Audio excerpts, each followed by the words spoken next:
कि राम राम, ये देखो तो राम मंदिर से क्या लेना देना है। ऐसे बेतुकी लोग बात किया करते हैं, ऐसे लोग प्रश्न रखा करते हैं। लोग कहते हैं कि अयोध्या में राम मंदिर बनाने से लाभ क्या है, जरा सोचो क्या बनाई जाए बताओ ना। किसी ने कहा कि फैक्ट्री लगा देते तो कितना फायदा होता, कोई कंपनी बिठा देता तो लाभ हो जाता। भैया यूनिवर्सिटी बन जाता, स्कूल बन जाता, विद्यालय बन जाता, अस्पताल ही बन जाता, उसका लाभ मिल जाता। ये बिल्कुल सही बात है। मैं यूनिवर्सिटी का, अस्पताल का या फिर विश्वविद्यालय का खंडन नहीं करता हूँ। मैं तो कहता हूँ हर गांव में एक फैक्ट्री बन जाए, बड़ी अच्छी बात है, याद रखना। हर व्यक्ति साम्राज्यवान, हर व्यक्ति जो है बड़े पद प्रतिष्ठा पर चला जाए, हर गांव में एक एक थाना भी हो जाए, अरे पूरे गांव विकसित हो जाए, विकास हो जाए, याद रखना। हर गांव में विद्यालय है, औषधालय होनी भी चाहिए, लेकिन क्या मंदिर का कटौती करके नहीं, याद रखना। देखो विद्यालय विद्यालय है, देवालय देवालय है, धर्मशाला धर्मशाला है, अस्पताल अस्पताल है, और भाई मेरे विश्वविद्यालय विश्वविद्यालय है। होना उसको भी जरूरी है, क्योंकि अस्पताल नहीं होगा, डॉक्टर नहीं होंगे, हम स्वस्थ नहीं हो सकते हैं, थाना प्रभारी नहीं होगा, पुलिस वाले नहीं होंगे, तो भाई हमारी रक्षा कौन कर सकता है।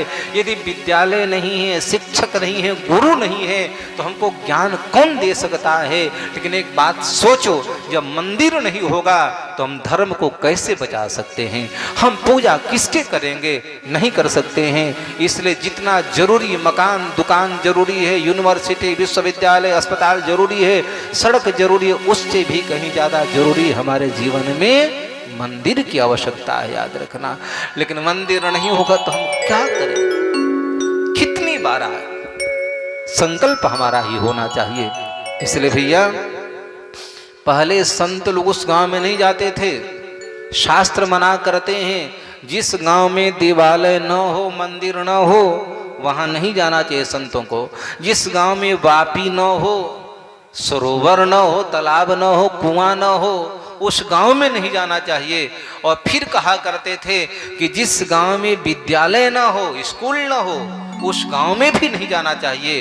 क्यों पता है, जहाँ कुआं नहीं है, जहाँ तालाब नहीं है, जहाँ मंदिर नहीं है, और जहाँ शिक्षा की प्रणाली यानी कि विद्यालय नहीं है, उस गांव में संस्कार विहीन लोग मिला करते हैं। शिक्षित नहीं होंगे, संस्कारी नहीं होंगे, तो हम ठीक है कमाने के लिए फैक्ट्री जरूरी है, लेकिन संस्कार के लिए तो मंदिर की आवश्यकता है, याद रखना। कहाँ जाओगे, कहाँ बैठेंगे। इतना बड़ा भव्य मंदिर 25-30 लाख रुपए के लागत से बीचों बीच गांव में, याद रखना। हम कहां जल चढ़ाएं, किसको नमन करें, याद रखना। इसलिए मंदिर जरूरी है, याद रखना।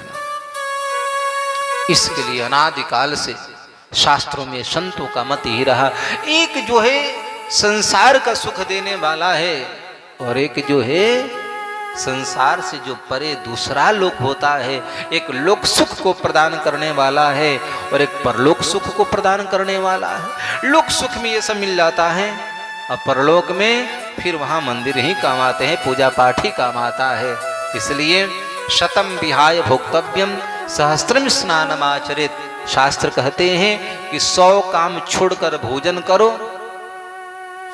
100 काम पड़े हो, पड़े रहने दो, पहले भोजन कर लेना चाहिए। और कहा कि 1000 काम को छोड़कर स्नान कर लिया करो। क्या समझे, 100 काम छोड़कर भोजन करो, केवल 100 की मैं बात करता हूं। वो दूसरा बोला कि सहस्त्रम स्नान, 1000 काम को छोड़कर स्नान कर लो, याद रखना। तीसरी बात कहा लक्ष्यम परित्यक्त दातव्यम, 1 लाख काम को छोड़ करके, याद रखिएगा, 1 लाख काम को छोड़ करके यदि कोई दरवाजे पर याचक आया हो, भिक्षुक आया हो, कुछ मांगने के लिए आया हो, तो उसको दे देना चाहिए। मत कहना कि भाई इसमें तो थोड़ी देर बैठे रहो, बस मैं खाली होता हूं, मैं दे देता हूं। नहीं, सारे 1 लाख काम को छोड़ करके हमको याचक की इच्छा को पूरा करना चाहिए। और चौथी बात का पता है, कोटि त्यक्त्वा हरिम भजेत। 1 करोड़ काम को छोड़कर, कितना, 1 करोड़ काम को छोड़ करके भगवान का भजन जरूर करना चाहिए। क्यों पता है कि हमारे साथ कोई जाएगा तो केवल वो भजन जाने वाला है। ये तो पता है कि इस शरीर के बाद भी शरीर मिलेगा, गधे का, घोड़े का, कुकर सुकर, पशु पक्षी, कीट पतंग आदि कौन सा मिलेगा कोई पता नहीं। इसलिए हम भजन इसलिए करें कि प्रभु मुक्ति तो बाद की बात है, कम से कम मनुष्य का शरीर ही मिल जाए। अरे जरा सोचो ना, उन पशुओं से पूछो जो दरवाजे पर बैठे पड़े हैं, बंधे पड़े हैं, हम लोग भी उसमें थे, पता नहीं आगे का नंबर कहाँ जाएगा। तो इतना सत्कर्म पूजा पाठ धर्म कर लें कि प्रभु ज्यादा नहीं तो इतना तो हो ही जाए कि हमारा पुनः एक बार मनुष्य शरीर मिल जाए, और उस शरीर को मिलने के बाद में हम साधना आराधना आदि सब कर लें। एक बात याद रखना, मात कहे यह पुत्र हमारा, बहन कहे वीर मोरे, भाई कहे यह भुजा हमारी, नारी कहे नर मेरा। कैसा संबंध, कैसे कैसे है जरा सोचो।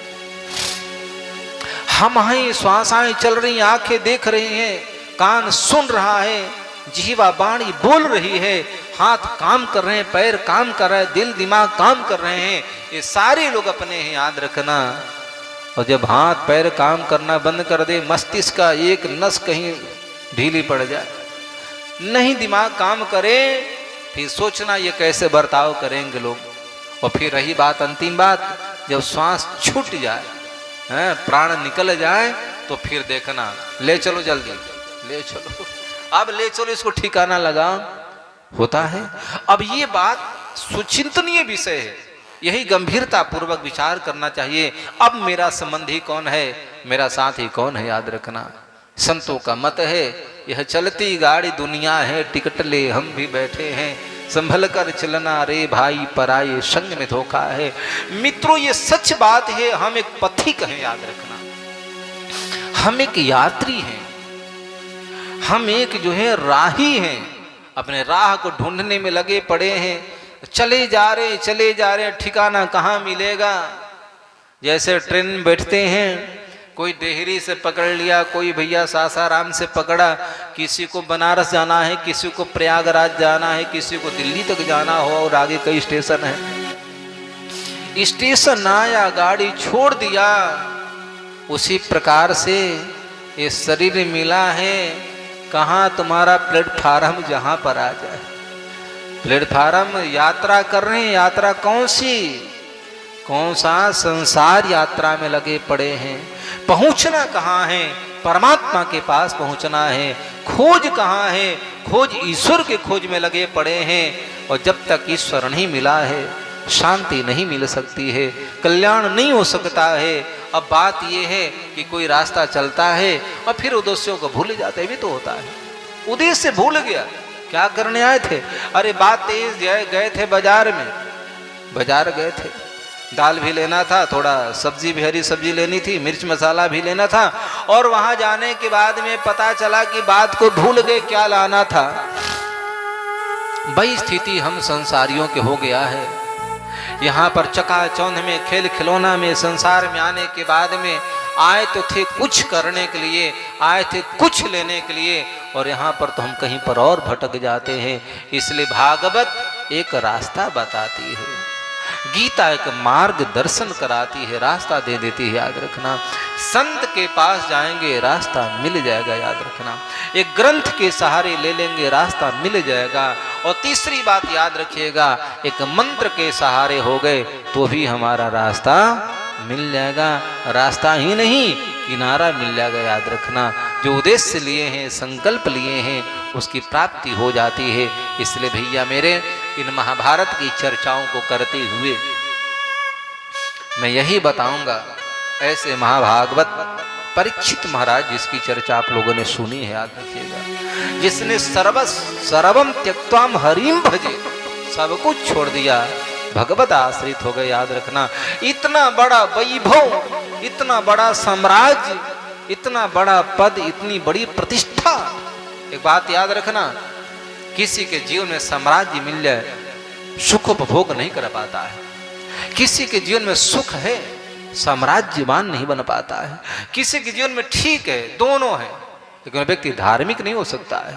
और कई लक्षण क्या बताए इस महापुरुष में, सब कुछ से परिपूर्ण, पत्नी अनुकूल है, पुत्र अनुकूल है, साम्राज्य में कोई कमी ही नहीं है, संस्कार भी तो पितामहों कैसे मिले पड़े हैं कि बताओ, क्या बताया जाए।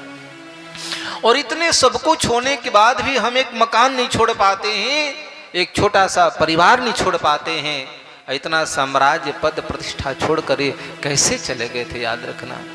तो पता है ये महारानी उत्तरा का देन है, याद रखना। उत्तरा की वजह से ऐसा हुआ।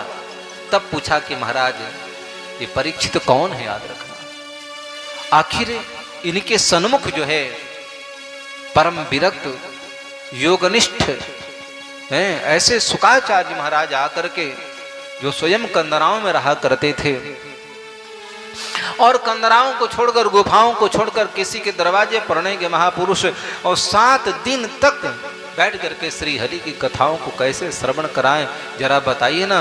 परीक्षित का जन्म कर्म विलापनम, जन्म कर्म के विषय बताइए। तब जाकर के शुकाचार्य महाराज लिखते हैं, वर्णन करते हैं। व्यास जी महाराज गणेश जी को लिखना पड़ गया कि यदा मृधे कौरव सृंजयाना वीरे स्वथो वीर गतिम गतेषु ब्रीकोदरा विद्ध गदाभिमर्शम भगनोरुदंड धृतराष्ट्रपुत्रे। ये तब की बात है। हम सब भी तो परीक्षित की भांति हैं। कहो क्यों? क्योंकि जो सब में ईश्वर का दर्शन करना चाहता है, कोई प्रियतम की खोज में लगा पड़ा है, प्रियतम यानी परमेश्वर, अपने भगवान की खोज में लगे पड़े हैं। और यहाँ संसार में आने के बाद एक बात बताऊं, यही एक ऐसा जगह है, भारतवर्ष कहा जाए, संसार कहा जाए, दुनिया कहें, इसको कुछ भी भवसागर कहते हैं, भगवान मिलने वाला है मेरे बंधुओं, तो केवल यहीं पर मिलने वाला है।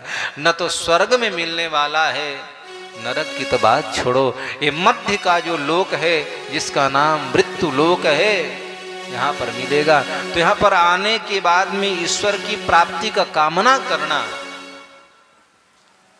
परितः इच्छति परीक्षितः परितः सर्वतः, सब में चारों जगह जो निहार रहा है, और हमारा हाल वही है। तो आखिर कैसे जन्म हो बताइए। तब कहा कि महाराज युद्ध हुआ था, महाभारत, ऐसा युद्ध आज भला ही यूक्रेन और रसिया लड़ रहा है। पता नहीं कब कौन सा देश लड़ पड़े, कितने लोग मारे जाए कहा नहीं, लेकिन ऐसा इतिहास में राम राम राम राम, कितने रथी, कितने महारथी, कितने कुरुक्षेत्र के मैदान मारे गए थे, याद रखना। युद्ध हो गया था। और एक बात कहूं, अब तो ऐसा लगता है भगवान श्री कृष्ण ने कुरुक्षेत्र का मैदान का चयन कराया था, और वहां पांडव कौरव दोनों सेनाएं इकट्ठे हुई, नारायणी सेना दोनों दल के लोग इकट्ठे हुए, और यहाँ युद्ध हुआ। युद्ध में हजारों लाखों करोड़ों लोग मारे गए। तो अच्छा था, वही युद्ध होना था। लेकिन अभी बताऊं, अभी तो स्थिति ऐसी बन गई है, हर घर कुरुक्षेत्र हो गया है, हुआ है ना। हर घर में महाभारत हो रहा है। वहां था कि भाई तुमने मेरा हिस्सा नहीं दिया तो चलो युद्ध करेंगे, बात सही है, तो लड़ेंगे कहां, बोले वहां पर लड़ेंगे। लेकिन आज देखना, गांव गांव के लोग लड़ रहे हैं, भाई भाई में लड़ रहा है, गुरु चीले लड़ रहे हैं, अड़ोसी पड़ोसी लड़ रहा है। हर घर हर गांव कुरुक्षेत्र बन गया है।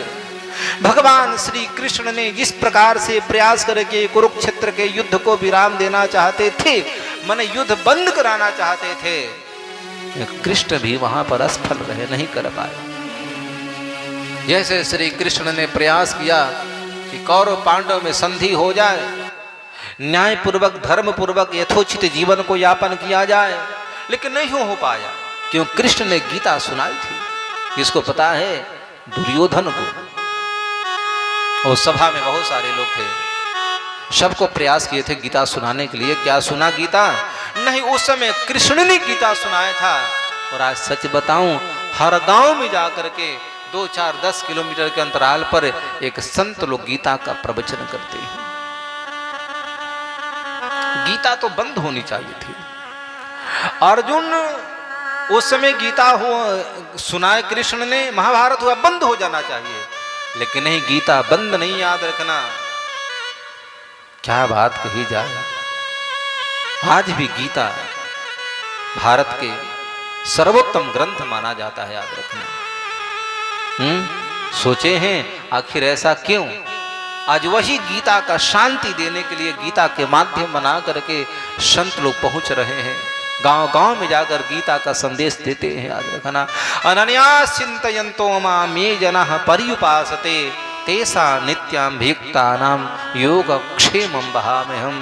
भगवान कृष्ण बोले, अर्जुन चिंता मत करो, चिंतन करो, याद रखना। चिंतन करोगे ना, सब दे दूंगा, सब कुछ मिल जाएगा। मैं योग क्षेम दोनों देता हूं, यानी अप्राप्त वस्तु को प्राप्त कराता हूं, प्राप्त वस्तु होने के बाद में उसकी रक्षा भी मैं करता हूं। गीताकार बोले, धर्म क्षेत्रे कुरुक्षेत्रे, कौन मानता है, याद रखना। लास्ट में तो कहते, अर्जुन मामेकम शरणम व्रज, आ जाओ मेरे शरण में, मैं संकल्प करता हूं, प्रतिज्ञा तुम्हारे सामने करता हूं, कोई चिंता की बात नहीं है। गीता सुनने को तैयार है, नहीं सुनने तैयार है। एक बात याद रखना, तो घर का महाभारत बंद करना चाहते हैं, उसके लिए साधन पता है क्या है? कि घर में महाभारत का थोड़ी पारायण करो। अब महाभारत ना पढ़ो तो गीता पढ़ लिया करो, याद रखना। गीता पढ़ेंगे तो शायद महाभारत हमारे घर का बंद हो जाएगा। कृष्ण ने अर्जुन को गीता सुनाई थी, अर्जुन को ज्ञान हो गया। कोई जरूरी नहीं है कि आप पंडाल में बैठे हैं तो कथा सुन रहे हैं, मैं तो देख रहा हूं सबको, कोई किसी में लगा पड़ा है, कोई कहीं लगा पड़ा। बैठे हैं तो बैठे जरूर, लेकिन यहाँ है नहीं। यहाँ तो कुछ लोग हैं जो दिख रहे हैं, जो कथा में होते हुए भी कथा में हैं, और अक्सर तो कथा पंडाल में है लेकिन ध्यान तो कहीं और ही लग रहा है। कहाँ से महाराज ये बात निकल गई? इसलिए कथा में है तो ध्यान रखो कि कथा थोड़ी भीतर हमारी आ जाए, याद रखना। तो मैं बोला ना, घर का महाभारत, सास बहुओं का महाभारत, बाप बेटे का महाभारत, भाई भाई का महाभारत, ये घर कुरुक्षेत्र बन गया, याद रखना। इसको भाई मुक्त करना है, कहीं इसको सही करना है तो काम करो, गीता के सहारा ले लो, भागवत के सहारा ले लो, सब बंद हो जाएगा, सब ठीक हो जाएगा, है ना। और इसके विपरीत चलेंगे, याद रखना, तो आज तक न किसी का निदान हुआ है, न शांति मिली है, न कल्याण हुआ है, न फिर हो सकता है। इसलिए यदा मृधे कौरवस्रिंजयानाम, महाभारत युद्ध में बड़े बड़े वीर जो है, बड़े बड़े योद्धा जो है, वीर गति को प्राप्त हो गए, याद रखना। हमारे यहाँ कहावत है, याद रखना, धर्म के लिए युद्ध करना, धर्म के लिए युद्ध करना। आज राष्ट्र बचा हुआ है, सनातन बचा हुआ है, तो कहीं ना कोई तो अपने को आपको बलिदान दिया है, याद रखना। वो चाहे महाराणा प्रताप हो, या फिर सुभाष चंद्र बोस हो, सरदार वल्लभ भाई पटेल, मंगल पांडे, भगत सिंह आदि आदि कथा जानते हैं। फिर उसी प्रकार से धर्म के लिए युद्ध करना, और यही कृष्ण ने कराया। अर्जुन तो विरत हो गया था, नहीं करना है। भगवान बोले क्या? अर्जुन बोले, प्रभु सीदंती मम गात्राणि मुखम च परिशुष्यति बेपथुश्च शरीरे में रोम हर्षश्च जायते गांडीवं संसते हस्तात् पक्षैव परिदेयते। अर्जुन बोला, प्रभु मैं नहीं करूंगा। क्या पता, वो भी विरत हो रहा था। बोले क्या नहीं करो? युद्ध नहीं करो। बोले क्यों? बोले कि मेरे शरीर में रोमांच हो रहा है। गांडीवं संसते हस्तात्, गांडीव हमारे हाथ से छूटा जा रहा है, त्वचैव परिदह्यते, हमारे त्वचाएं जल रही है, मैं कुछ बोल नहीं सकता हूं, वाणी अवरुद्ध है। कृष्ण समझ के कहना क्या चाहता है, वो तो वैद्य है ना, चिकित्सक है, वो तो वैद्य देखते ही बता देगा कि रोगी को कौन सा रोग हो गया है। कृष्ण ने देखा अर्जुन बीमार पड़ गया, इसको पहले बीमारी दूर करें, और बीमारी कैसे दूर किया? गीता सुनाए तो बीमारी दूर, इसको ये औषधि चाहिए, ये दवा चाहिए, दूर हो गया है। तो ज्यादा बात नहीं है। तो लभंते युद्धमिदृशम, धर्म के लिए युद्ध किया जाता है, वो युद्ध भी कल्याणकारी होता है। यानी कि जो गति जो है, याद रखिएगा, मैं कोई वैसा नहीं कि कोई विवादित बात कर रहा हूं। धर्म के लिए अर्जुन नहीं लड़ता तो क्या होता, उस पांचाली का क्या होता बताओ, उस भीमसेन के संकल्प का क्या होता। उस सच में कौरव पक्ष में रहने वाले भीष्म पितामह की जो अंतिम इच्छा थी उसका क्या होता, याद रखना। तो ऐसे युद्ध लेके धर्म की जहां पर बात आती हो, हाँ, तो जो योगी योग साधना के माध्यम से, अष्टांग योग के माध्यम से साधना आराधना भक्ति पूजा पाठ करके जो वैकुंठ को प्राप्त करते हैं, वही एक क्षत्रिय जो है धर्म के लिए यदि खड़ा हो जाता है, बोलता है, अपमान सहन करता है या फिर लड़ाई ही लड़ लेता है, तो उसकी कहीं हो सकता है कहीं बेचारा मारा भी जाए, तो उसकी वही गति होती है जो गति एक साधक का होता है, सिद्ध का होता है, याद रखना।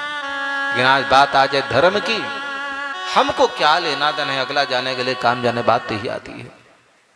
इसलिए वीरे स्वथो वीर गतिम गतेषु, बड़े बड़े वीर लोग वीर गति को प्राप्त हो चुके थे।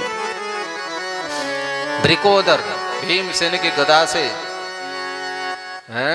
दुर्योधन का जंघा टूटा पड़ा, ये घटना घटी। और उसी समय छोड़कर चले गए कि चलो मरने दो। उसी समय आया, अश्वत्थामा की बात जानते हैं, अश्वत्थामा ने आया, द्रौपदी के 5 सोते हुए पुत्रों को पांडव मान करके मौत के घाट उतार दिया। श्री कृष्ण ने रक्षा की, याद रखना, एक बात याद रखना, परमात्मा यदि रक्षा करे तो संसार का कौन व्यक्ति क्या कर सकता है। कहते हैं ना, जाको राखे साइया मार सके नहीं कोई, बाल न बांका कर सके जो जग बैरी होए। संसार के लोग बैरी हो जाएं, शत्रु हो जाएं, लेकिन मेरे भाई परमात्मा यदि रक्षक होता है कोई कुछ बिगाड़ नहीं पाता है। पांडवों की रक्षा श्री कृष्ण ने किया, इसलिए पांडवों की हत्या नहीं हुई, पांडव पुत्रों को मार डाला। बाद में जो है प्रयास किया था लेकिन असफल रहा। लास्ट में ये हुआ, गंतुम कृतमतिम ब्रह्मन् द्वारिकां रथमास्थितः उपलेभे भिधावन्ति उत्तरा भय बिहवला। आप कथा तो जानते हैं, और एक बात बिल्कुल सच है, हम आश्रित हैं, आश्रय हमारा कहीं ना कहीं है, लेकिन सबसे ज्यादा आश्रय किसका लेना चाहिए पता है? मजबूत का। कमजोर व्यक्ति का यदि आप आश्रय ले लें तो आपकी रक्षा नहीं कर सकता है। हो सकता है कि समय तो गवाएं और जान भी गंवाना पड़ जाए। आश्रय लिया लेकिन कमजोर व्यक्ति, इतने सारे लोग बैठे पड़े हैं और यहाँ कोई हेल्दी व्यक्ति हो, मोटा ताजा स्वस्थ तंदुरुस्त मजबूत हो, और कहीं कोई व्यक्ति किसी को मारता हो, जो व्यक्ति को मार रहा है भागा आया और भाग कर आया, और कहाँ गया? वो आपके पास आ गया। किसके पास? जो बड़े दुबले पतले हैं बेचारे, खुद की रक्षा नहीं कर पाते हैं। ऐसे लोगों के पास जाकर कहा गिड़गिड़ाए, बाबा बचा लो बचा लो, ये मार रहा है, क्योंकि उससे मजबूत व्यक्ति है। आपको क्या लगा कि बचा लेगा? क्या पकड़कर खींचकर सामने ही मार डालेगा। लेकिन उससे कहीं मजबूत व्यक्ति हो कहीं मारता हो, मारने जो पिटाई जिसकी होती हो भाग कर आ गया तो, और उसके पास चला गया तो फिर वो आएगा, क्या बात है क्या बात है? बोले कि भाई देखो ना ये मार रहा है मेरे को, क्यों क्या बात है क्या बात है जी? तो बोलेगा अच्छा तो बाहर निकल तो बताऊंगा। अभी छोड़ दिया, क्यों छोड़ा? कि तूने उसके पास पहुंचा, किसको? जो हमसे मजबूत है उसके पास पहुंचा। याद रखना, यदि हमसे कमजोर होता तो खबर अभी ले लेता मैं। तो आश्रय जो है मजबूत व्यक्ति का होना चाहिए, याद रखना, जो सबसे बलिष्ठवान हो, ताकतवर हो, जिसके पास जाए तो लगे कि नहीं आ रहा मेरी रक्षा हो सकती है, यहाँ कोई बिगाड़ नहीं सकता है, कुछ नुकसान नहीं कर सकता है मेरा, तब तो बात अच्छी है। और नहीं तो फिर वही बात है, तो हमारे भाई आश्रय है, आश्रित हम भी हैं। कोई पति का है, कोई भाई का है, कोई मित्र का है, कोई नेता का है, कोई किसी का है, कोई सिपाही का है ना आश्रय। लेकिन सच बताना, क्या ये मौके पर काम आते हैं? नहीं आते। अनुभव तो आपको ज्यादा ही होगा। भाई भाई की स्थिति देख रहे हैं। तो मेरे कहने का भाव इतना है कि सबसे बड़ा मजबूत यदि कोई है, ताकतवर, बलशाली, उद्धरण करता, कल्याण करता, शक्तिशाली, वैभव संपन्न आदि अनंत अनंत ब्रह्मांडों का जो नायक है वो परमात्मा है, भगवान नारायण है। और नारायण के जो आश्रय ले लेता है उसको फिर किसी की आश्रय की आवश्यकता नहीं पड़ती है। और यही कारण द्रौपदी महारानी ने उत्तरा को समझा दिया कि उत्तरा, जीवन में आपत्ति आए, विपत्ति आए, भरोसा मत करना, तुम्हारे तो पति है नहीं। अब रही बात ससुर की बात है, सास की बात है, तो जान ही रही हो मैं खुद पंचभर्तरी कही जाती हूं, पांचाली। मेरे 5 पति हैं, 5 पति। लेकिन क्या बताओ, 5 पति के रहने के बाद में 5 में से कोई रक्षा किया था? कोई नहीं कर पाया। युधिष्ठिर का हाल वही, अर्जुन का, भीम का, नकुल, 5 बैठे थे और मैं तो तड़पती रह गई, बिलखती रह गई, रुदन करती रह गई। मैं रक्षा की याचना करती रह गई, भीख मांगती रह गई, कोई बचा लो, कोई बचा लो, कोई नहीं मिला। और लास्ट में क्या हुआ? फिर हमको द्वारिकाधीश श्री कृष्ण में मेरे सर्वेश्वर जो है हमारी रक्षा की याद रखना। द्रौपदी बोली कि उत्तरा मैं बता देना चाहती हूं कि तुम्हारे जीवन में कोई भी संकट, मुसीबत आदि आदि आ जाए, तुम्हारी एक व्यक्ति रक्षा कर सकता है। कौन पता है? ईश्वर, भगवान नारायण, उसके अलावा दूसरा कोई रक्षा नहीं कर सकता है। लोग कहते हैं ना, जा पर कृपा राम की होई, ता पर कृपा करें सब कोई। राम जी की कृपा होगी तभी दूसरा करेगा, नहीं तो नहीं कर सकता है। उत्तरा इस बात को गांठ बांध लेना। और वही अपनी द्रौपदी की बात को उत्तरा ने गांठ बांधा। और आपको मैं बताऊं, आज याद आई, भगवान श्री कृष्ण द्वारिकाधीश के लिए, द्वारिका के लिए प्रस्थान कर रहे थे। रथारूढ़ हो चुके थे, रथ पर बैठ चुके थे। सभी लोग नमी आंखों से, भीगी आंखों से विदाई कर रहे थे। नेत्र सजल है, पांडव भी अपने तैयारी में लगे पड़े हैं। अब कृष्ण विरह इधर में, व्याकुलता, सब रो रहे हैं। सबका ध्यान कृष्ण की ओर है। कृष्ण का ध्यान भी सन्मुख वालों के पास पड़ा हुआ है। लेकिन हमारी आंखें जहां तक देख सकती है, मैं वहीं तक देख सकता हूं। इसलिए उसको विश्वतश्चक्षुरुत कहा, उसको विराट कहते हैं लोग। संसार ही, दिशाएं ही उसके कान हैं, याद रखना। सूर्य ही उसका नेत्र है। चक्षो हो सूर्यो वजायत, सूर्य उसका नेत्र है। भगवान देखिए कि सारे लोग हैं, एक नहीं है। और उत्तरा है कहां? उत्तरा तो रुदन कर रही है, रो रही है, बीबल है, भयभीत है, डर के मारे कांप रही है।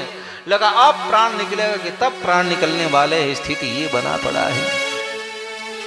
द्वारिकाधीश के पास आई, चरणों में प्रणाम किया कि गंतुम कृतमतिम ब्रह्मन् द्वारिकाम रथमास्थितः उपलेभे विधावन्ति उत्तरा भय विह्वलाम्। उत्तरा महारानी भय से विह्वल होकर के रोती हुई आई। द्वारिकाधीश श्री कृष्ण देखा, क्या बात है। उत्तरा बोली कि प्रभु एक बात कहूं, अब मैं नहीं बच पाऊंगी। पाहि पाहि महायोगिन देव देव जगत्पते नान्यं त्वद्भयं पश्ये यत्र मृत्यु परस्परम। हे प्रभु, हे योगेश्वर, हे योगीराज, हे द्वारिकाधीश, हे सर्वेश्वर, हे सर्वांतर्यामी, हे घटघटवासी, प्रभु आपके चरणों में प्रणाम कर रही हूं और एक निवेदन कर रही हूं। जगत का पति, पति कौन है? यहां उत्तरा ने कहा, देव देव जगत पति, हे देवाधिदेव, हे जगत के पति। जगत पति परमेश्वर है, याद रखना। क्यों बताऊं? ये शरीर है ना, तो इस शरीर का पति तो सन्मुख बैठे होंगे, कथा में आई ही है। हो सकता है किसी के पति कथा में नहीं आए तो घर में बैठे होंगे, अच्छा घर में नहीं हो तो बाजार में गए होंगे, है ना। इस शरीर के पति है ही है जिसकी शादी हो गई है, और अभी शरीर के सास भी हैं, घर में सास है, ससुर है, जेठ है, दामाद है, और पता नहीं है बेटे भी हैं। तो इस शरीर से, इस शरीर के ससुर हैं, सास हैं, आदि सगे संबंधी हैं, लेकिन इस शरीर को हटा दे तो है कोई सास ससुर नहीं। अब पशुओं में तो परंपरा है नहीं, उसमें तो नहीं। तो भाई मेरे, तो इस शरीर का पति जो है संसार में आपके इर्द गिर्द है, वो शरीर का पति हो सकता है, लेकिन एक बात याद रखना, ये जीव मात्र जो है 84 लाख योनि जो है उसका यदि कोई स्वामी है, पति है, तो परमेश्वर है, नारायण है, याद रखना। जगत का पति जगदीश्वर है, याद रखना। और हम आपको किसी एक के पति हो सकते हैं। पति का मतलब जो रक्षक होता है, जो बचाता है। बोले कहां बचाता है बताओ? तो गीता में एक श्लोक आया है, अर्जुन बोला कि प्रभु अनिच्छन्नपि वार्ष्णेय बला दीवन योजित। हे कृष्ण, इच्छा न होने के बाद भी लगता है ना, क्या लगता है बताओ? कोई जबरदस्ती ढकेल रहा है या खींच रहा है, ऐसा क्यों होता है बताइए? अनिच्छन्नपि, इच्छा न होने के बावजूद भी बला दीवन योजित, बला जबरदस्ती मानो कोई उसमें ढकेल रहा है, कोई खींच रहा है, तो कौन रक्षा करता है? तो पता है दो बातें आती हैं सामने में हमारे जीवन में, एक करने की, दूसरा नहीं करने की। तो जो करने की इच्छा है, लेकिन भीतर बोला कि नहीं नहीं भाई ये नहीं मत करो। क्यों जा रहे हो चोरी करने? मत जाओ, चोरी करना अपराध है, गलत है, झूठ नहीं बोलना चाहिए, लेकिन झूठ बोल रहे हो। तो बोलने के पहले अंदर वाला मना करता है, तो मना करने वाला कोई दूसरा नहीं है, वही जगत पति है। पति मतलब जो पतन होने से, जो गिरने से, जो अधोगति होने से जो बचा ले, उसका नाम पति होता है। तो जगत के पति परमात्मा भगवान श्रीमन नारायण, याद रखना। लेकिन और बिना उसका बिना काम कहाँ चलने वाला है? जब यहाँ चलने तो उसी का। तो बोले कि देवाधिदेव है, क्या कहा? बोले कि प्रभु हे जगतपते नान्यम तद भयम पश्ये यत्र मृत्यु परस्परम। प्रभु आपके अलावा दूसरा कोई रक्षा करने वाला नहीं। अब जरा सोचो, आपके अलावा दूसरा कोई नहीं बचा सकता। बोले क्यों भाई बताओ ना? यहाँ कोई रक्षक है ही नहीं, याद रखना। यहाँ कोई रक्षक नहीं परमात्मा के अलावा। यदि रक्षक होता, याद रखना, तो आप देखते हैं ये संसार बड़ा विचित्र है मेरे भाई। आप लोग भी रहते हैं, हम लोग भी संसार में। मैंने कई केस ऐसे सुने हैं, माता के लिए बेटा सब कुछ होता है। क्या बेटा जो है पुत्र कुपुत्र हो सकता है, माता कुमाता नहीं हो सकती है। लेकिन संसार में देखने में आया है कि फिर माता भी कुमाता हो। माताओं ने बच्चों की हत्या करा दी। जरा सोचो, भाई भाई को तो करा देते थे, बाप ने बेटे की हत्या करा दिया। बताओ, याद रखना। हाँ, कौन किसका है? सिर्फ रक्षक भरोसा कहां पर करे, किस पर? यदि दुनिया का यदि कोई रक्षक है तो एक स्थान है, उसका नाम परमात्मा है। उसके अलावा कोई नहीं कर सकता है। स्वार्थ में डूबा हुआ व्यक्ति तो दामाद भी अपने सास ससुर का सेवा करता है। जो दामाद घर में माता पिता की सेवा नहीं किया है, वो सास ससुर की सेवा करता है। क्यों? उसको प्रलोभन है, उसको लालच है, वो स्वार्थ में डूबा पड़ा है। नहीं तो फिर ऐसे भी दामाद मिले कि सास ससुर को ही पधार दिए, ऐसे भी होते हैं। तो उत्तरा बोली कि नान्यम तद भयम पश्ये। बात इस पर जोर देने की आवश्यकता है। उत्तरा बोली कि नान्यम तद भयम पश्ये, आपके अलावा मैं किसी को देख ही नहीं रही हूं कि कोई हमारी रक्षा कर सकता है। एक बात बताओ, अच्छा मानो यहाँ पर 4 लोग बैठे पड़े हैं, 4 लोग, और 4 बदमाश आ जाए। क्या? 4 बदमाश आ जाए, और चारों बदमाश आकर के 8 मान लो, ऐसे मान लो 8 आ जाए, और एक एक लोग पर 2-2 लोग लग जाए। कितना? एक एक सज जाए, एक लोग पर 2 बदमाश लग जाए, मारने लगे, पीटने लगे, कुछ भी करे भाई। तो फिर हम भी बैठे पड़े, 3 आप हैं, तो आप किसकी रक्षा करोगे बताओ? किसकी रक्षा करेंगे? हमारी नहीं। उस समय तो खुद की रक्षा करोगे भाई, अपना जान बचाओ ना। और आप बच गए, सुरक्षित हो गए, तब आप हमारे ओर बढ़ेंगे, याद रखना। वैसे नहीं आप पिटाई खाते हो दौड़ करके हमारे पास आ जाओ, नहीं, ऐसा नहीं हो सकता है। आप बच जाएंगे, सुरक्षित हो जाएंगे, जब सुरक्षित महसूस करेंगे तब आप मेरे पास आएंगे। उत्तरा बोली कि प्रभु यत्र मृत्यु परस्परम, यहाँ कौन किसको रक्षा कर सकता है, ये सब कालाधीन है, याद रखना। सब काल के अधीन है, और मैं जिसकी भी आश्रय लेने वाली हूं वो पांडव स्वयं संकट में पड़े हैं, याद रखना। ये तो वही बात हुई, मैं जिससे मांगने जा रहा हूं स्वयं कटोरा लेकर पहले तैयार है। हम जिसे सेवा की उम्मीद किए पड़े हैं वो पहले से बीमार पड़ा हुआ है। तो प्रभु मैं किसी बताऊं कि रक्षा करो, नान्यम तद भयम पश्ये। हो सकता है कि पांडव उस समय मौके पर नहीं थे इसलिए बोली, या फिर पूरी सभा में देख लिया था, भीष्माचार्य से द्रोणाचार्य से लेकर कृपाचार्य से लेकर अश्वत्थामा से लेकर के कर्ण विकर्ण आदि आदि सबको देख लिया था, और सब देखा तो रक्षा कौन किया। पूरे महाभारत में देखा जाए, महाभारत के प्रसंगों में देखा जाए, यदि रक्षा करने वाले कोई मिले तो केवल श्री कृष्ण मिले, याद रखना। इसलिए उत्तरा बोली कि नान्यम तद भयम पश्ये, प्रभु आपके अलावा दूसरा कोई रक्षा कर ही नहीं सकता है। और दूसरी बात ये कहा पता है कि अश्वत्थामा ने जो बाण चलाया था, अस्त्र जो चलाया था, वो केवल उत्तरा पर नहीं चलाया था, 5 पांडवों पर चलाया था। अब 5 पांडवों ने देखा कि अस्त्र आ रहे हैं और मर सकते हैं, तो पांडवों ने अपनी सुरक्षा में लग गए, अपनी रक्षा कर रहे थे, उत्तरा को ध्यान नहीं गया। इसलिए उत्तरा बोले कि यत्र मृत्यु परस्परम नान्यम तद भयम पश्ये, प्रभु दूसरा कोई आपके अलावा रक्षा नहीं कर सकता, क्योंकि जो शक्ति संपन्न है, शक्ति जिसके पास है वो स्वयं उसकी उस पर विपत्ति आई हुई है, तो प्रभु मेरी रक्षा करो। और एक बात याद रखना, हमारी ये शक्ति एक सीमित है, याद रखना। अच्छा एक बात कहूं, उत्तरा बोली कि नान्यम तद भयम पश्ये यत्र मृत्यु परस्परम। इसका मतलब प्रभु मैं जिस संकट से घिरी पड़ी हूं, जिस मुसीबत में हूं, जो हमारे जीवन में आपत्ति आई है, हे द्वारिकाधीश श्री कृष्ण आपके अलावा दूसरा कोई बचा नहीं सकता है। बोले क्यों, पता है कि जो बाण जो चला था उत्तरा को नष्ट करने के लिए नहीं, उत्तरा के गर्भ में जो बालक था उसको नष्ट करने के लिए चला था। जरा विचार करो,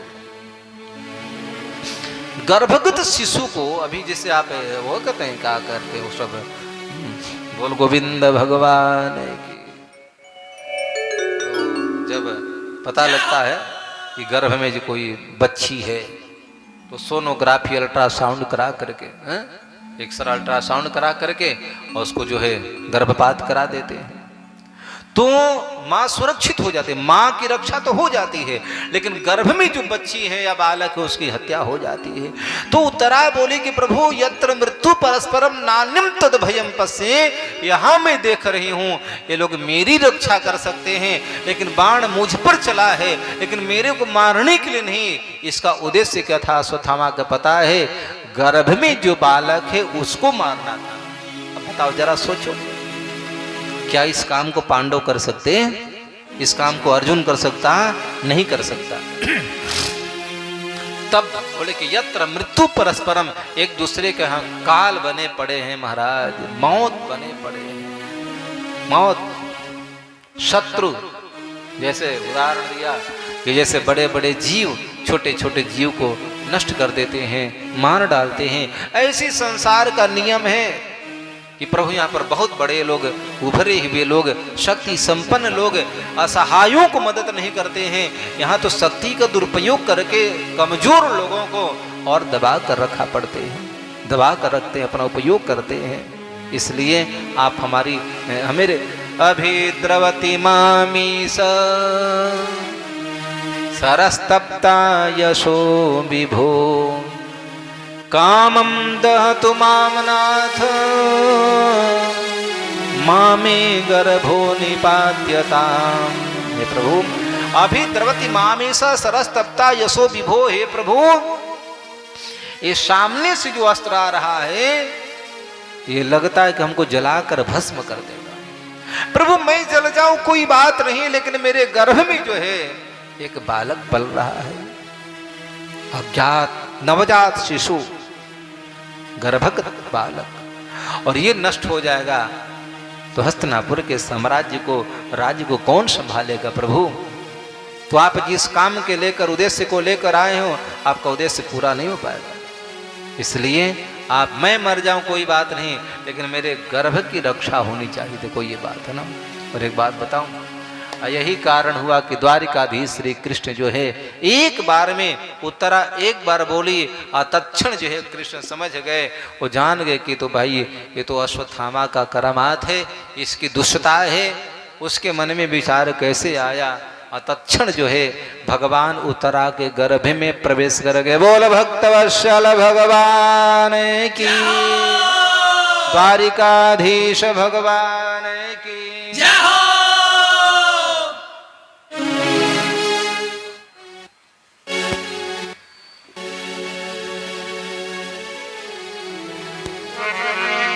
हेलो हेलो। यही कारण हुआ कि द्वारिकाधीश भगवान श्री कृष्ण जो है तत्क्षण उत्तरा के गर्भ में प्रवेश करके वो परमात्मा ने रक्षा किया। एक बात बताऊं, देखो जीव जब तक अनाश्रयी नहीं होता है, अनाश्रयी का मतलब जैसे यहाँ पर चार लोग बैठे पड़े हैं, तो मेरे को लगता कि यार वो चारों सोचता है कि पता नहीं किससे मदद मांगेगा, क्योंकि हम चारों को बहुत मानता हूं। यही कारण कि द्रौपदी के यहाँ आने में द्वारिकाधीश ने देर कर दिया। अच्छी बात, कोई अपने खास लोग होते हैं और उस पर विपत्ति आ गई। अच्छा छोड़ो ना, आपने गजेंद्र की कथा सुनी है ना, नक्रग्रस्त पदम समुद्धृतकरम ब्रह्मादयो भूसुरा रक्षन्तामिति दीन वाक्य करणम देवेषु शक्तेषु यः माँ भई सीरिति तस्य नक्रहनने चक्रायुध श्रीधरो ह्यार्ता त्राणपरायणस्य भगवन् नारायणो मे गति। अच्छा गजेंद्र के यहाँ भी भगवान आने में टाइम लगाए थे, आए थे ना बहुत देर से। आप लोग गाते हैं, जो भर सूण रही जल बाहिर तब हरि नाम उचारायण। गजेंद्र तो डूब चुका था, जीवन से निराशा को प्राप्त हो चुका था, अब उम्मीद नहीं थी कि मैं बचूंगा, नहीं बचूंगा। और पता है किसको याद किया था? देखने वाले बहुत सारे लोग थे वहां पर, इंद्र से लेकर वरुण से लेकर कुबेर से लेकर के। अरे तो थोड़ा बहुत ये भाई 100 वर्षों तक युद्ध चला है, बताओ 100 वर्षों तक युद्ध चला, कैसा युद्ध होगा जरा याद रखना। और तब जा करके अब सोचे कि अब नहीं, कोई सामान्य नहीं था, बलशाली था, लेकिन अब लगा कि मैं नहीं बचूंगा। तब जा करके याद किया किसको? परमात्मा को। प्राग्जन मन्युन शिक्षितम, पूर्व का संस्कार था, याद रखना। मैं तो कई बार कहता हूं भगवान ना मिले कोई बात नहीं, भजन करो। क्यों पता है? इस जन्म का किया हुआ भजन अगले जन्म में मिलता है। इस जन्म में जो दान किए हैं अभी नहीं मिला, कोई बात नहीं, अगले जरूर मिलेगा। अच्छा बहुत से अपने बच्चों को देखा होगा, एक बार कोई वस्तु, एक बार कोई विषय देख लेते हैं, बात सुन लेते हैं, याद हो जाती होती है ना। लगता है यार पढ़े पढ़ा है। मैंने कई बच्चों को देखा, बड़े छोटे से बच्चे जो बेचारे क ख ग घ भी नहीं जानते, क्या क ख ग घ भी नहीं जानते हैं, और वो बच्चों को देखा कि रामचरितमानस का पाठ कर लेते हैं, चौपाई बोलते, गीता के पाठ करते हैं। तो कहाँ का है बताओ? ये पूर्व का है, पूर्व का ज्ञान होता है। कुछ लोग बोले कि भगवान भगवान तो मिलता नहीं, क्या भजन करे? कोई बात नहीं, मिलेगा जरूर, पक्का याद रखना। बोए हैं तो जरूर काटेंगे, बोया ही नहीं तो काटेंगे कहाँ से? काटेंगे तो जरूर हम। इसलिए गजेंद्र प्राग्जन मन्युन शिक्षितम, पूर्व का उसका संस्कार था। और आज देखा कि मर ही रहे हैं। सामने एक पुष्प आया था, अब पुष्प उठा करके वो कहते नारायणम खिल गुरुम भगवन नमस्ते, हे प्रभु, हे नारायण तुम्हारे चरणों में समर्पित करता हूँ। और उसी समय भगवान ने आकर गजेंद्र की रक्षा किया, ग्राह के पास से बचा लिया। तो प्रश्न ये हुआ कि आखिर भगवान आने में इतना देर क्यों लगा? तो क्यों लगा? इसलिए उसका भरोसा नहीं था। भगवान भी सोचे कि हमको भी तो नहीं बुलाया, इंद्र वरुण कोई नहीं आया। अरे ही द्रौपदी के साथ हुआ था। द्रौपदी को लगा ना ये रक्षा, ये है तो अर्जुन सही में, ये भीम के सामने कौन है जी। जब कोई साथ नहीं दिया, द्रोणाचार्य से, कृपाचार्य से, पितामह से लेकर के दुशासन दुर्योधन के बात ही छोड़ दो, तब पता चला कि अब जो है 5 पति हैं, पति रक्षा करेंगे। अब पति में भी कोई खड़ा नहीं हुआ, तब लगा कि मैं स्वयं से रक्षा कर लूंगी। फिर भी जब पता चल कि मैं स्वयं से नहीं बच सकती हूँ, तब उसने कहा कि श्री कृष्ण द्वारिका वासिनी क्वासी यादव नंदन कौरव परिभूता माम किम न जानासि केशव। अरे केशव, ये तुम्हारी बहन द्रौपदी की लाज चली जाएगी तब आएगा, इज्जत लूट ली जाएगी तब आएगा, निर्वस्त्रा हो जाएगी तब आओगे। मुझे से द्वारिकाधीश का नाम लिया, भगवान तत्क्षण आकर के द्रौपदी को बचाए हैं, और उत्तरा के एक बार बुलाने से आ गए। इसका मतलब जानते हैं, उत्तरा जो है अनाश्रयी है, दूसरे का भरोसा नहीं किया था, सीधे बोलेगी नान्यम तो भयम पसे, आपके अलावा। एक बात याद रखना, बच्चे बिल्कुल निर्भीक रहते हैं ना, छोटे से बच्चे, नवजात शिशु जो होते हैं, जन्म ले लेते हैं बेचारे, उनको मच्छर काटे, चूहा काटे, सर्दी गर्मी भूख प्यास आदि आदि कौन रक्षा चिंता माँ करती है। माँ को पता है कि मेरी अलावा कोई बेटी की रक्षा नहीं कर सकता है, कोई देख रेख नहीं कर सकता है। उसी तो माँ को भी पूर्ण भरोसा रहता है, बच्चे को भी रहता ही रहता है।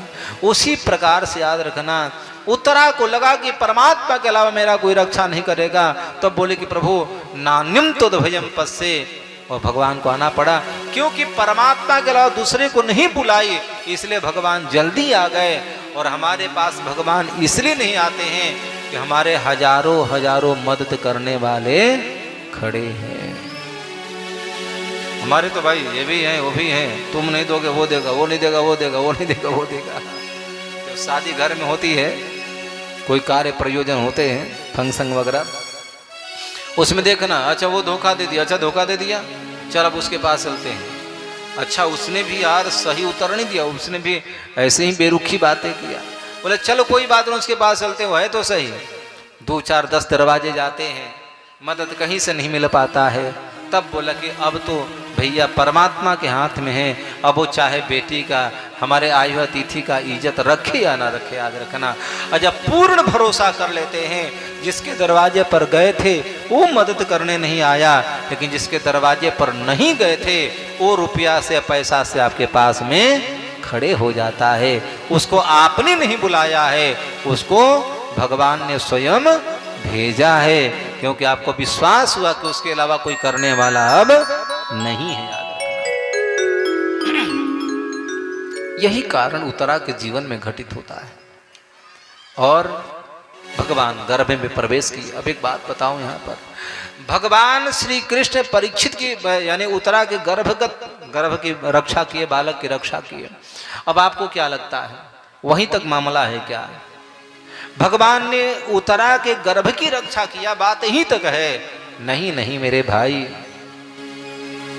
ये संसार के जितने भी जीवात्मा हैं, जितने भी जन्म लेने वाले जीव हैं, पशु पक्षी कीट पतंग आदि से लेकर के हम मनुष्यों की बात करते हैं, इसकी यदि कोई गर्भ में रक्षा करता है, याद रखना, तो केवल एक व्यक्ति है, वो हमारे ठाकुर जी भगवान। भगवान नहीं चाहे तो हम तो गर्भ में आने के महीना 2 महीने बाद में ही मर जाएंगे, याद रखना। माँ श्वास लेती है, बच्चे श्वास लेते हैं। माँ की श्वास बंद तो बालक का श्वास बंद है। देखो व्यवस्था देखो, माँ भोजन करती है और पुष्ट बच्चा होता है। तो भगवान ही गर्भ में रक्षा करते हैं।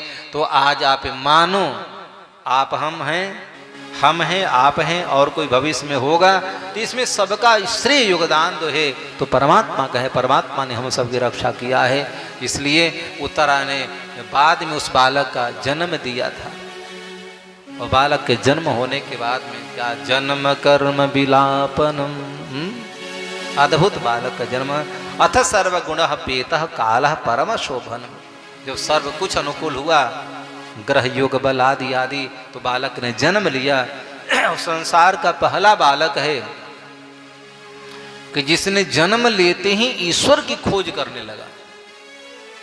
आप 40 साल के हैं, कोई 45 का है, कोई 35 का है, कोई 15 का, कोई तो 80 पार कर गया है, लेकिन दुर्भाग्य है कि हम अभी तक ईश्वर को खोजने का प्रयास नहीं कर रहे हैं, न कर पाए हैं।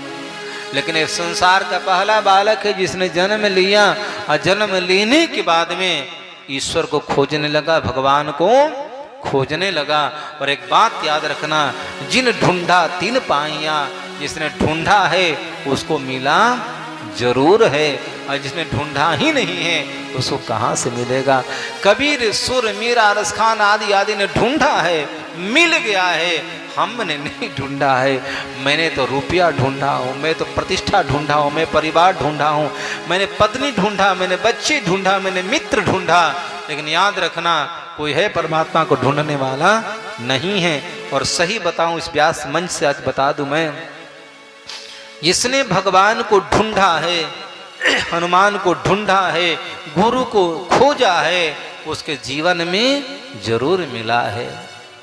इसलिए संसार को बहुत ढूंढ लिया, बहुत देख लिया, अब थोड़ा सा संसार बनाने वालों को भी ढूंढ लिया जाए। तो कहाँ से? कथा के माध्यम से। तो वही बालक ने जन्म लिया, ढूंढा, तो पता है कहाँ मिले भगवान। शुकाचार्य का शुभागमन होता है और वहीं पर गंगा के तट पर भागवत कथा सुना है, वहीं श्री कृष्ण द्वारिकाधीश भगवान का दर्शन हुआ। और दर्शन की बात छोड़ो, मैं क्या बताऊं, सीधे परीक्षित जी महाराज जो है भगवत धाम को प्राप्त हो गए। और ये बात कहाँ चर्चा आई है, बोले कि जब परीक्षित कथा सुनने चल गए थे, उसी समय आए देव सदा स्वार्थी, गोस्वामी जी लिखते हैं, वहीं पर देवताओं को पता लग गया कि अब परीक्षित की तलाश कुछ और है, अब परीक्षित का मंजिल कुछ और है, परीक्षित का उद्देश्य कुछ और है, अब परीक्षित का पद कुछ और हो गया। मैं तो जानता था कि स्वर्ग ही लोक ही इसका पद रहेगा, लेकिन अब स्वर्ग लोक नहीं जाएगा, ये तो मरने के बाद सीधे वैकुंठ लोक का गमन करेगा, वहां भगवान का दर्शन करेगा। तो वही देवता लोग बाधक बने, देवताओं ने आकर के बाधा उपस्थित किया, बाधा विघ्न डाला कि परीक्षित महाराज कहीं कथा नहीं सुन पाए। कथा सुन लेंगे इनका मोक्ष होगा, भगवान मिल जाएंगे, संसार से पार हो जाएंगे। तो एक काम करते हैं कि इनको कथा ही नहीं सुनने देंगे। तब तो कह दिया परीक्षित से, शुकाचार्य से महाराज जी की ऐसा है, कथा मृत रस स्वाद कुशल सौनको ब्रवित, कह दे कि कथाम सुधाम प्रैक्षस्व गृहित व सुधा मीमा, हमको कथामृत दे दें, अब परीक्षित को स्वर्गामृत दे दें। शुकाचार्य बोले कि नहीं नहीं। परीक्षित से पूछा कि आप पियोगे, कथा पियोगे कि स्वर्गामृत पान करोगे? बोले मैं तो कथा सुनूंगा। और यही कारण हुआ। तो मैं आपसे भी बताऊं, आप जब कथा में आते हैं, आती हैं, तो घर वाले खलल डालते हैं, बड़ी भक्ति चढ़ गई है इसके ऊपर में, काम धाम तो है ही नहीं। अच्छा, कहीं हम जानते हैं कथा कहीं 1 घंटा बढ़ा दिए तो आपका स्वागत भी घर में जोरदार होगी। 1 घंटा कथा बढ़ा दें, कहीं कभी कभी बढ़ जाता है, बोले कि आवे दे कर आके ऐसा कथा सुनाई कि भुलाइए जिन कथा के तो स्वागत हो जाता है। तो उसका भी ध्यान हमको रखना पड़ता है, कहीं आपका विशेष स्वागत घर में ना हो जाए। अच्छा, मान लो एक बार पति देव नहीं बोले क्योंकि तो कोढ़ी गोला बाजार गए हैं, घर में दूसरे स्वागताध्यक्ष तैयार हैं, सासू माँ, हम बानी घर में बैठा उन्हें जाके कथा सुनतिया। अब तो ये घर वाले भी बाधा पहुंचाते हैं ना।